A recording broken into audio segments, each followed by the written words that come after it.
$1 95 rupees हो गया है, 95 रुपीज। ये वीडियो मैंने न्यूयॉर्क टाइम्स स्क्वायर से बनाई थी 4 महीने पहले, तब है ना $1 90 रुपीज था और इसके बारे में कोई बात नहीं कर रहा। ब्रिटिश पाउंड, कुवैती दिनार, बहरीन दिनार छोड़ दो, अफगानिस्तान से कंपेयर कर लेते हैं। एक लोकल करेंसी, अफगान की लोकल करेंसी इंडिया की 1.5 रुपीज है, मतलब अफगानी लोकल करेंसी इंडिया की करेंसी से स्ट्रॉन्गर है, वो भी 1.5 गुना।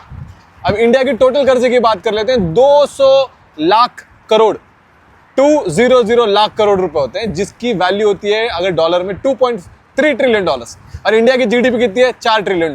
मतलब जीडीपी का आधा तो कर्जा है।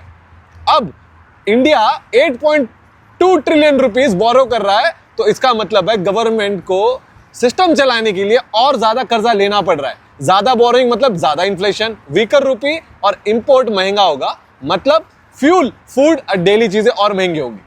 अब इसको समझने के लिए थोड़ा हिस्ट्री में पीछे जाते हैं। 1947 में टेक्निकली $1 इक्वल टू 1 रुपी था।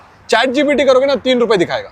1960 में 4 रुपए, 1970 में 8 रुपए, 1990 में आते आते 18 रुपए, 2000 में तो हद पार हो गई थी, $1 45 रुपीज था और आज 95 रुपीज। ईयर एंड तक सेंचुरी होने वाली है, टेंशन मत लो। अब आप बोलोगे यार भाई मुझे क्या करना है? सबसे पहले एक चीज समझ लो, डॉलर अब गोल्ड से बैक नहीं है। 1971 के बाद यूएस जितना चाहे उतना डॉलर प्रिंट कर सकता है।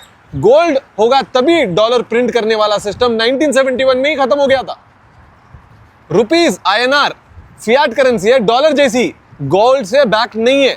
आरबीआई टेक्निकली जितना चाहे उतना आईएनआर प्रिंट कर सकता है, कोई हार्ड लिमिट नहीं है।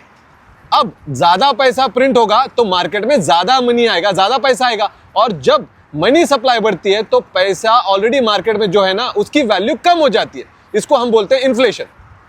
एग्जाम्पल के तौर पे 2010 में चाय 1 रुपए की थी, अब 2026 में वो 10 रुपए की है। चाय वही है, चीनी वही है, दूध वही है, प्रोसेस वही है, बस पैसे की परचेसिंग पावर कम हो गई है। अब वॉर चलते, जो वॉर चल रही है, यूएसए डॉलर और ज्यादा प्रिंट करेगा तो डॉलर की धीरे धीरे वैल्यू कम होगी, डिवैल्यू होगा, वहां डॉलर का इन्फ्लेशन बढ़ेगा।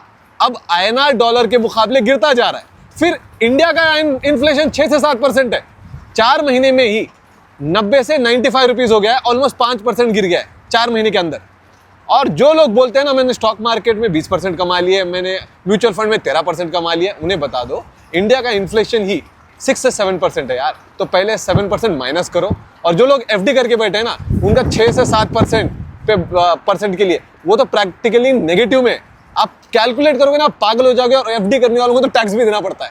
याद रखो, ये सेम स्क्रिप्ट है जो मैंने 4 महीने पहले बोली थी, मुझे लगा आपको वापस से याद दिलाना पड़ेगा। अगर हमें ट्विटर पे फॉलो कर लेना इंस्टेंट अपडेट्स के लिए। जय हिंद।